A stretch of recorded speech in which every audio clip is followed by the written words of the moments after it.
Revenge with Karen. You left the revenue projections unlocked. Neil was squinting at the conference room TV like it had personally betrayed him. Jesus, Susan. What if the board had clicked into that tab? He was clutching his oat milk latte like it held his last remaining dignity, while I sat there watching him sweat over the quarterly deck I had built from scratch. Graphs color-coded, risk models tested, cross-referenced 6 ways to Sunday. But no, mattered now was that I'd left one cell in one sheet unlocked for the big man to accidentally poke into like a toddler with a chainsaw. I stared at him, my spreadsheet, his tantrum. The CFO blinked, then quietly said the forecast was airtight. One of the cleanest I've seen. Neil didn't even acknowledge her. He just smiled like he'd won something and slapped the clicker, moving to the next slide with a theatrical flourish like he was Steve Jobs in an Amazon Basics tie. That was Neil. Always loud, always charming, always stealing the damn show. He wasn't malicious. That would have required more brain cells. He was worse, casually destructive. The kind of man who called you rock star in the elevator and redundant in the budget meeting. If confidence were competence, he'd be on the moon. 3 months earlier, I'd architected a restructuring proposal that would have saved us $4.2 million annually in cross-department redundancies. I laid it out over 2 weeks, interviews, org charts, a whole flow redesign. Neil skimmed it, added a stupid slide titled Neil's Vision for 2030, and pitched it as his own in the quarterly all-hands. The CEO clapped. I got a thumbs up and a lunch coupon that expired last fiscal quarter. But hey, real quick, while I've got you, if you're into these kinds of stories where the quiet ones don't just bite back, they rewrite the damn script, hit that subscribe button. Like the video if you've ever watched your boss take credit for something you bled for. It really helps keep the team going. Okay, back to it. The day I knew I'd become invisible for good was during a vendor strategy sync. I had spent 2 weeks compiling detailed benchmarks comparing back-end frameworks for the platform we were scaling, API latency, infrastructure costs, long-term maintenance. The vendor rep, smug guy named Trevor who smelled like Axe body spray and venture capital, looked at me, nodded, then turned to Neil and said, "Love the analysis, man. Super comprehensive." Neil didn't correct him. Of course he didn't. He winked.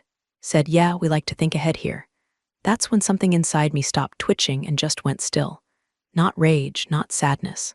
Just silence. Like my brain clicked into power-saving mode. I realized I could work triple overtime for the next 10 years and still be Neil's girl on the org chart.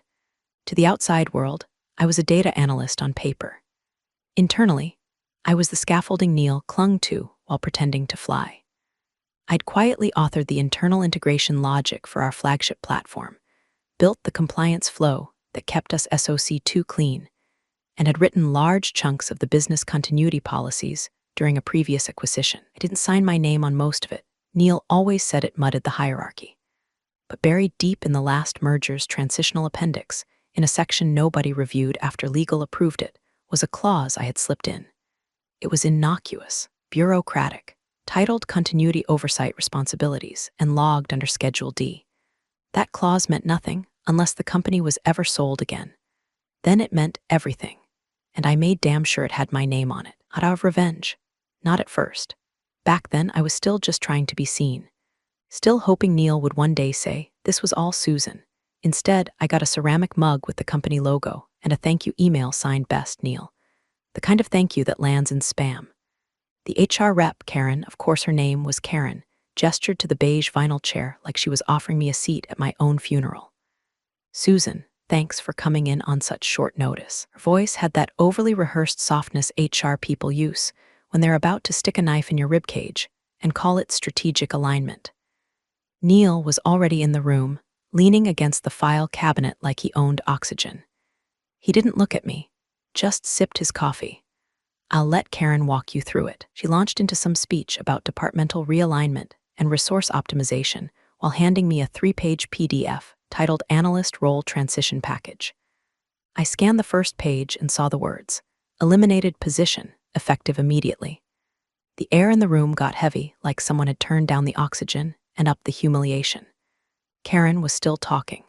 "This is not a reflection of your performance, Susan. In fact, Neil specifically noted your diligence. This was just strategic necessity." Neil finally looked at me, smiled like he was putting a dog to sleep. "You'll land somewhere. You're smart for an analyst. I stared at him, not blinking. For a moment, I actually felt lightheaded, like my whole body had evaporated into the carpet tiles. 3 years of building the architecture that kept this company's tech stack from turning into a spaghetti disaster. 3 years of doing Neil's work so he could posture in front of the board like some second-rate Elan. And now, I was being walked out like a defective Roomba. Karen pushed a slim cardboard box across the table. You can pack up your desk. Security will escort you out at noon. My brain was screaming to fight, to demand a severance review, to throw every compliance file I'd ever touched into the air like a confetti bomb. But I didn't. Instead, I reached into my bag and pulled out a flash drive. Labeled it in Sharpie right there at the table, Redundancies and Risk Mapping Final. I slid it across to Neil. He picked it up, confused. What's this? I said nothing. Just looked at him long and hard, not rage, not tears, just a knowing look. The kind of look that says, you just handed the keys to someone who knew how to copy the blueprint. I stood, adjusted my coat, walked out of HR without touching the cardboard box. At my desk, I didn't cry. I didn't rage type a farewell email. I unplugged my second monitor, wiped my browsing history, and left a single sticky note on my monitor. Check Schedule D, nothing else. The receptionist gave me that sympathetic half smile on the way out. The kind people give stray cats they don't plan to feed. I stepped outside into the November wind, and it hit me, not just the cold, but the sharp realization, this wasn't the bottom. This was release. See, I wasn't just an analyst. I was the last person who knew how every moving piece of that Frankenstein platform actually worked. They thought they were cutting loose dead weight. What they didn't realize is I'd been the only one patching the holes in their leaky arc for the past 2 years. And I had backups, all of them. Not proprietary code, nothing illegal, just frameworks. Templates, risk paths I'd modeled over time and recreated for training scenarios. It's amazing what people let you keep when they think you're a nobody. I went home, opened a bottle of 2-buck chuck, and stared at my apartment wall for a long time. Not crying, not plotting, just calculating. I started mapping names, investors, former vendors, contacts from the last merger. People Neil had pissed off or ignored. One name popped up I hadn't thought about in years. Derek Traynor, ex-CTO from a smaller shop we'd almost absorbed back in the day. He once said to me during a lunch meeting, "You're the only one at that place who knows what the hell they're doing. Ever want to build something real, call me." So I called. The next morning, I wasn't unemployed. I was independent. My name disappeared from LinkedIn 2 weeks after the HR ambush. I didn't post some self-pitying on to new adventures farewell. I ghosted the entire industry like I'd never existed. Changed my contact info, rerouted all mail through a P.O. box in Sandusky, and turned my resume into a shadow document, one I'd later deploy under aliases with surgical precision. By Christmas, I was consulting for a C-tier logistics firm in Missouri. Not because I needed the money, but because I needed silence. Obscurity, kind of place where no one cared that I'd once optimized the deployment schema of a billion-dollar tech stack. They needed help integrating a vendor's janky legacy platform with their warehouse scanner system. I fixed it in 3 days and spent the rest of the month reading clause libraries and asset transfer templates on my lunch break. I was no longer Susan Caldwell, the analyst Neil steamrolled. I was now S. Langford, systems optimization, and Miss Grant, infrastructure migration support. Every client got a slightly different name.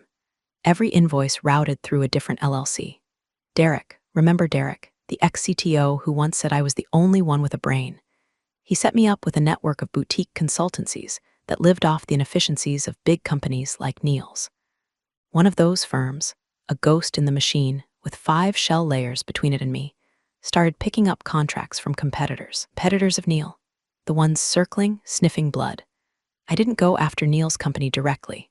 That would have been too obvious. I embedded myself in the periphery, advising the ERP team of a rival firm, debugging compliance logic for Canadian software group preparing an East Coast expansion. I was the whisper in the room when people started asking, wait, how is Neil's company still running on that old integration protocol? I just smirked and said, some firms scale infrastructure. Others scale egos.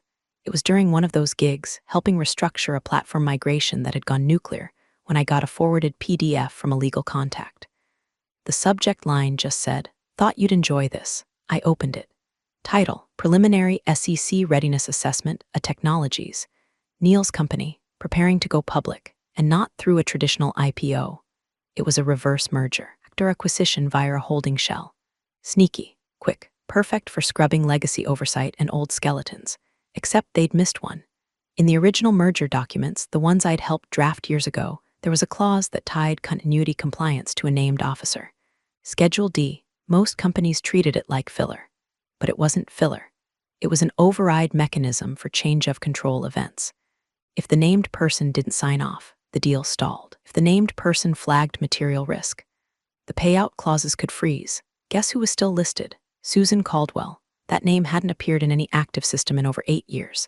It lived buried in a scanned PDF uploaded during a rushed post-merger document dump. Nobody checked those files. Nobody except me. I downloaded the document again, verified the metadata, confirmed the timestamp. The clause had never been amended, never reassigned, was legally intact. That clause was a landmine, one no one knew they were walking toward, and I held the detonator. I didn't smile, didn't gloat. Just opened a new tab and typed, Delphi Partner Holdings Acquisition Portfolio Executive Team. Third name down, Sarah Grant Chief Strategy Officer, my married name. And just like that, the game board reset, not with fury, not with vengeance, but with precision. The kind of cold, clinical satisfaction you only feel when you've spent years watching someone build a house of cards on a table you designed. And now, I was the one pulling the legs out from under it, one clause at a time. It started with a quiet dinner in Baltimore. Table for 4, dim corner booth, no last names exchanged until the tiramisu landed. Across from me sat Elliot Chen, managing partner at Delphi Partner Holdings. To his left, lawyer named Brenna with an encyclopedic knowledge of asset recovery clauses and a stare like she could melt tungsten. And beside me, Derek, my old contact, the matchmaker. Elliot was sharp. The kind of man who didn't blink at $100 million decisions but noticed when your wine glass was 2 sips from empty. We need someone who understands tech infrastructure, he said. Not just to assess value, but to know what they're hiding. I smiled. I'm not cheap. Returned the smile, slower. We didn't invite you here for cheap. 3 weeks later, the paperwork was done. Through a web of quiet negotiations and 2 silent partners acting on my behalf, I became a minority equity holder in Delphi. Not a majority vote. Not a board seat, just enough to access everything I needed: internal docs, risk assessments, due diligence timelines. They didn't want a tech whisperer. They wanted a scalpel. I sharpened the blade in silence. Susan Caldwell became Sarah Grant on paper, a seasoned consultant brought in to streamline Delphi's tech-side acquisitions. A decade of legal name change, some cosmetic adjustments, and a deliberate absence from every panel, podcast, and photo op meant no one connected the dots. Especially not Neil. My new office had no photos, no diploma, just a bookshelf lined with white binders, each labeled with the name of a company that once laughed at the idea of being bought. Now, they were assets, and I was the one arranging their pieces on the board. I spent my mornings reading infrastructure audits and my afternoons walking execs through compliance obfuscation patterns. But in between the meetings and the mergers, I was focused on one name in the acquisition pipeline: a Technologies, Neil's firm. Delphi's analysts had already flagged the company as a high-value target, lean on paper, bloated in practice, with just enough buzzword polish to make them a desirable trophy for a PE firm looking to flip in 18 months.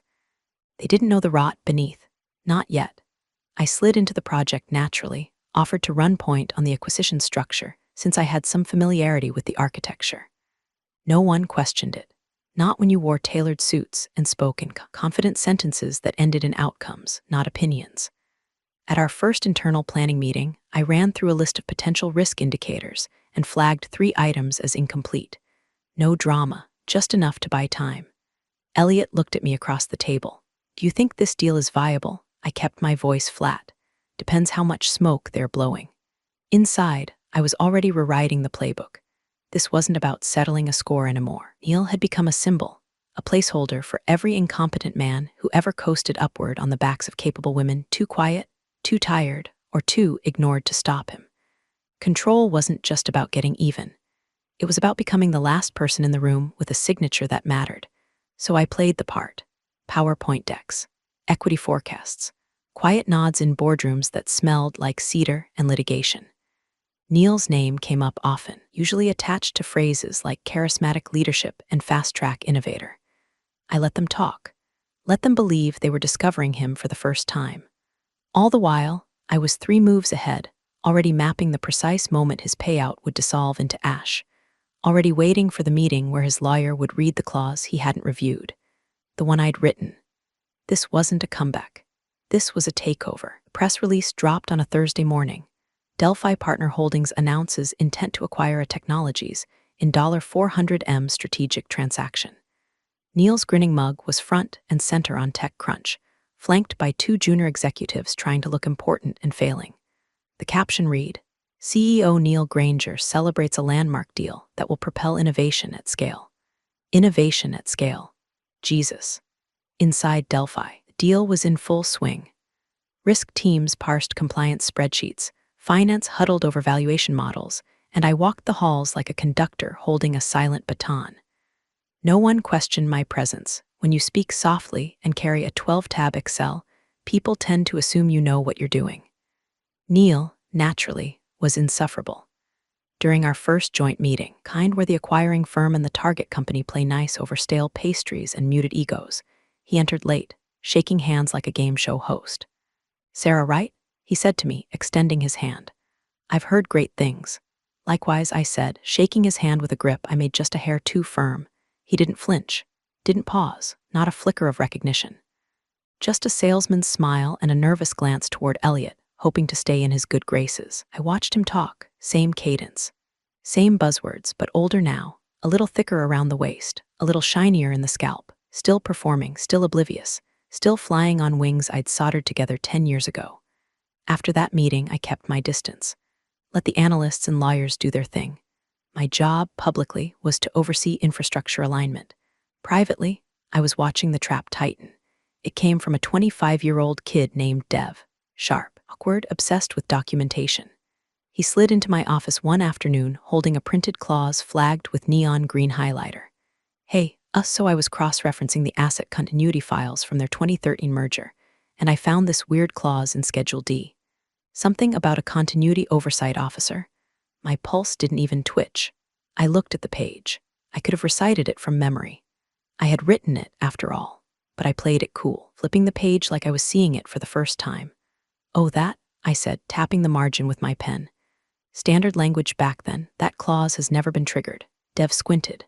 "Yeah, but it's technically still active and it doesn't list a role. It lists a name. Isn't that unusual?" I shrugged. "Not if the name was internal and transitional. Legal usually scrubs that during the next restructure. Probably got overlooked. Flag it, but don't prioritize it." Nodded, half satisfied, and left the file on my desk. As soon as the door clicked shut, I flipped the page again and stared at it. Continuity Oversight Officer, Susan Caldwell, not Sarah Grant, not the me I was now. The me he erased back then, it was still there. In print, in the version of the document their legal team uploaded during diligence. And no one had caught it, not their CFO, not their counsel, not Neil, not even Elliot's people yet. Could feel it then, like a storm humming just beyond the horizon. Not panic, not glee, something colder. Like holding a chessboard mid-game and knowing every piece is exactly where you placed it years ago. That clause was my ghost in the machine. If the merger finalized, the payout to Neil and his senior team would hinge on clean compliance. Any irregularity flagged by the continuity oversight officer could freeze executive disbursements pending investigation. Only one person could authorize the override, me. But I didn't tell anyone that, not yet. Instead, I joined the next strategy sync, nodded at the numbers, approved the system's mapping. Neil laughed too loud when the VP of M and made a joke about riding this deal into early retirement. I just smiled faintly and said, "Let's not count the parachutes until we're at 30,000 feet. He didn't get it. None of them did, because while the room saw a $400 million transaction, I saw a detonator, ticking. The pre-signing dinner was held at some 5-star monument to self-congratulation in Midtown Manhattan, the kind of place where the table linens cost more than my first apartment, and the steak knives came engraved with the restaurant's logo like they were commemorating a war crime. Neil was already 2 whiskeys in by the time I arrived, galing the head of Delphi's M and a team with a story about how he once rewired the entire product strategy in a weekend, because, of course, his own mythology had to be airbrushed one last time before cashing out. I took my seat near the end of the table, 2 places down from Elliot, perfectly positioned to observe but not intrude. The place cards were embossed in gold. The wine list was older than most of the interns running their due diligence. And Neil was glowing, loud, polished, absolutely certain he was about to cross the finish line in triumph. To legacy, he said, raising his glass as the main course was served. To vision, perseverance, and to the team that made this happen. Some of us will stay. Some of us will sail off into early retirement. But what matters is, we built something worth acquiring. The table erupted in polite clinks and murmurs of agreement. Cameras weren't allowed. You could practically feel him posing for one anyway. His cufflinks caught the light. His ego filled the room like fog off the Hudson. What mattered most was what he didn't say. No mention of the platform's shaky core. No mention of the continuity clause buried in Schedule D. No mention of the name he'd once dismissed like a smudge on his dashboard. I watched him toast himself, watched the board members nod like bobbleheads a used car lot, took another slow sip of my wine. Shadow something something, tasted like prelude. At one point, Delphi's lead counsel, a guy named Rick who always looked like he'd been born in a tie, made a passing comment to Neil's own attorney. "Did you get a chance to review the merger continuity terms in Schedule D?" he asked with a grin, clearly not expecting much. Neil's lawyer, young, tanned, the cocky veneer of someone who just barely passed the bar and then married into a country club, snorted. "That clause? It's boilerplate. Legacy appendix stuff. Hasn't been used in any deal I've seen in 5 years." Rick raised an eyebrow. "Still, worth flagging for the closing memo, just in case." Neil's lawyer shrugged. "It's not enforceable without a material risk event. And even then, it's symbolic at best." Symbolic. The word hung in the air like a match above dry grass. Caught Elliot watching me. Just a flicker. He didn't know the full story, but he knew something was off. He always did. I offered him the faintest smile, one that said, "Trust the silence." He gave a slow nod and turned his attention back to the table, where Neil had launched into another tale, this one involving some fabricated story about rejecting a Google buyout to stay true to our vision. It was like watching a man plan his own parade while standing on a trapdoor. I didn't say a word, didn't raise any objections, didn't even mention the analyst report that had flagged the clause. Why would I? The pen wasn't in his hand yet, the deal wasn't signed. And Neil, so sure of his place in the pantheon of tech geniuses, was too busy practicing his victory lap to notice the floor crumbling beneath him. I sat back, folded my napkin, and waited. Let him bask. Let him toast. Let him write the final chapter of his own myth, because tomorrow I'd be holding the red pen. The boardroom at 9th and Lexington looked like something out of a Cold War movie. Long mahogany table, 12 leather chairs on each side, water pitchers that hadn't been used because everyone had their own overpriced bottle flown in from some Scandinavian glacier. The merger packets were laid out in front of each seat with military precision, tabs poking out like colored flags of surrender. At the head of the table sat Elliot, calm, unbothered, tapping his Mont Blanc pen against his notepad. I was 2 seats to his left, perfectly positioned to observe, intervene, or detonate, whichever came first.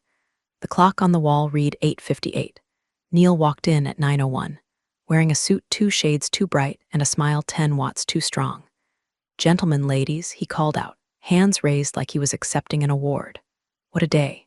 Let's make history, shall we? Eyes did a victory sweep of the room, nodding at board members, fist bumping his CFO, giving a corny double point to the junior compliance officer from Delphi's side.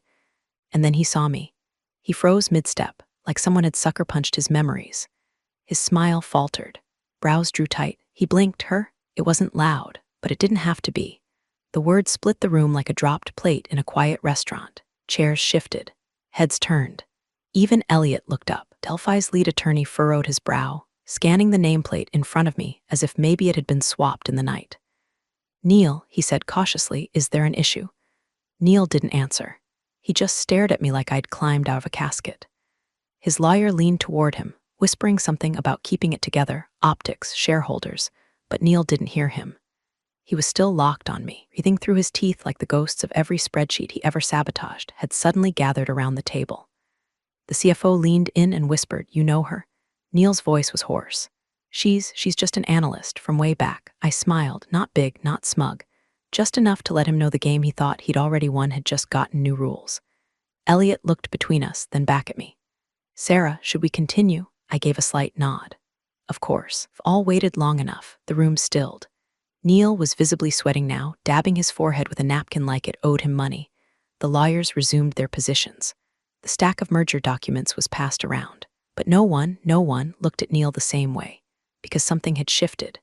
The confident CEO had cracked, right there in front of everyone, and no one understood why. Not yet.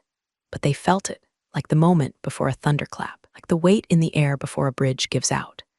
Neil glanced at the documents as they slid toward him, his eyes darting like a man searching for the fire exit in a room he just realized is full of gasoline.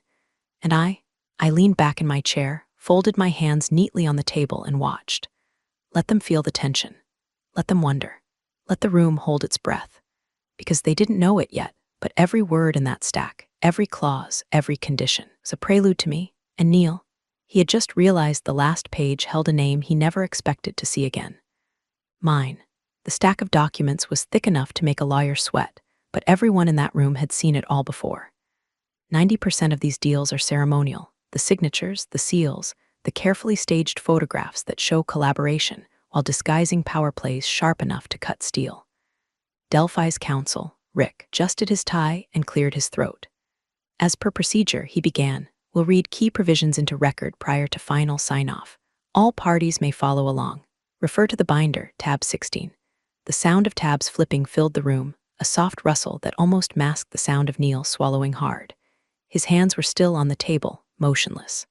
One bead of sweat traced a path from his temple to his collar. I didn't open the binder. I didn't need to. Had already memorized every word. Rick continued, voice smooth, matter of fact. Section 12, Change of Control Provisions. Paragraph 3, Executive Remuneration subject to completion of final compliance audit. Paragraph 4, Continuation of operations contingent on integration timeline approval by Delphi Strategy Office. Paragraph 5, and then it happened. His voice faltered, just slightly. A hiccup, barely audible, but I noticed. Everyone noticed. Rick squinted at the page, adjusted his glasses, and reread the next line more slowly this time. Paragraph 5, Final authorization of merger dependent on written consent of the Continuity Oversight Officer named in Schedule D. Silence, absolute, like God hit the mute button on the entire floor. Someone coughed in the hallway outside. Inside the room, not a single breath moved. Neil straightened in his chair, suddenly very pale. "Wait, what, Rick?" Bothered, kept going. "Schedule D," he said, flipping the page, lists the Continuity Oversight Officer as Susan Grant. He paused, blinked. "Then read the rest, nay Caldwell." Neil's lawyer dropped his pen, literally. The clink echoed across the boardroom like a gunshot in a church. Rick looked up slowly. His eyes met mine. And then, for the first time that morning, everyone turned to me. I didn't speak. I didn't nod. I didn't gloat. I simply sat there, spine straight, palms resting on the cool wood table, expression carved from marble. Susan Grant, née Caldwell, the woman they erased, the just another analyst, the nobody with the flash drive, now the final gatekeeper. The air went heavy again, the kind of weight that presses down when everyone realizes they've walked into a room they thought they understood, only to realize they were guests at their own execution. Neil looked at me like I was a ghost, summoned by his own arrogance, opened his mouth, but nothing came out. Rick adjusted his cuff, professionally detached, and said, "It appears we need Miss Grant's consent before proceeding." My name hung in the air like smoke over a battlefield, and I simply smiled, not wide, not cruel, just enough to remind them all, you don't bury people like me. We build the graves first. The room didn't move. No one breathed. No one blinked. Even the HVAC vents seemed to go quiet. The building itself had stopped to listen. All eyes were on me, her, the woman Neil had once described as background noise with a spreadsheet. Now I was the only voice that mattered. In front of me lay two documents. 1, the final merger authorization form. 2, the executive disbursement rider, the clause that unlocked Neil's payout, his golden parachute, his retirement plan lined with stock options and artificially inflated self-worth. Neil finally found his voice. "This is sabotage," he said, standing so quickly his chair nearly toppled. "This isn't valid. She's not, she can't just, this is personal." I turned to him, calm as winter asphalt. "Oh, I'm just another analyst," I said softly, loud enough for the entire room to hear. Remember, he looked like he'd been punched with his own memory. I picked up the pen. First, the merger document, page 16. My signature landed like a gavel. Boom. Deal would proceed. The board would get their win. Delphi would absorb the company whole. Second, the disbursement rider, page 9. I paused. Rick, the Delphi attorney, leaned forward. For clarity, this is the executive payout clause. Sign-off here would authorize the release of funds to the named leadership. I looked at Neil. His eyes were wide, his jaw tight, his hands curled into fists at his sides, desperate not to shake. And then I turned the page. Past the signature line. I didn't sign it. Just let the paper fall back into the folder, crisp and untouched. A whisper moved through the room like static. Neil's lawyer stepped forward. She can't void it like this. Elliot cut him off. Calm, final, the clause is valid. And as per Section 12, Paragraph 5, the authorization requires her signature. Without it, executive payout is suspended until risk review is complete. Neil's breath hitched. You don't understand. That's my money. I stood, gathered my binder, adjusted the cuffs on my blazer with deliberate precision. Then I looked at Neil one last time. No, Neil, it's the company's money. You just assumed it came with a bow and a thank you card. He moved like he might lunge forward, but he didn't. Couldn't. Because even in his fury, he knew this wasn't personal sabotage. This was legal architecture, kind I used to build while he was busy memorizing buzzwords and planning his next LinkedIn post. Behind me, the sound of final signatures resumed, pens sliding across paper, deals closing, history being rewritten. I didn't stay to hear it, didn't wait for the fallout or the realization on the board's faces or Neil's inevitable collapse into a tantrum and legal threats. I walked out. No goodbye, no fanfare, just the quiet click of my heels down a hallway that, for once, didn't echo with someone else's name. Funny thing about being invisible all those years, you learn exactly where to place the trap. Thanks for joining the fun, you office survivors. Subscribe for more switch-flicking drama. Let's make your former coworkers sweat.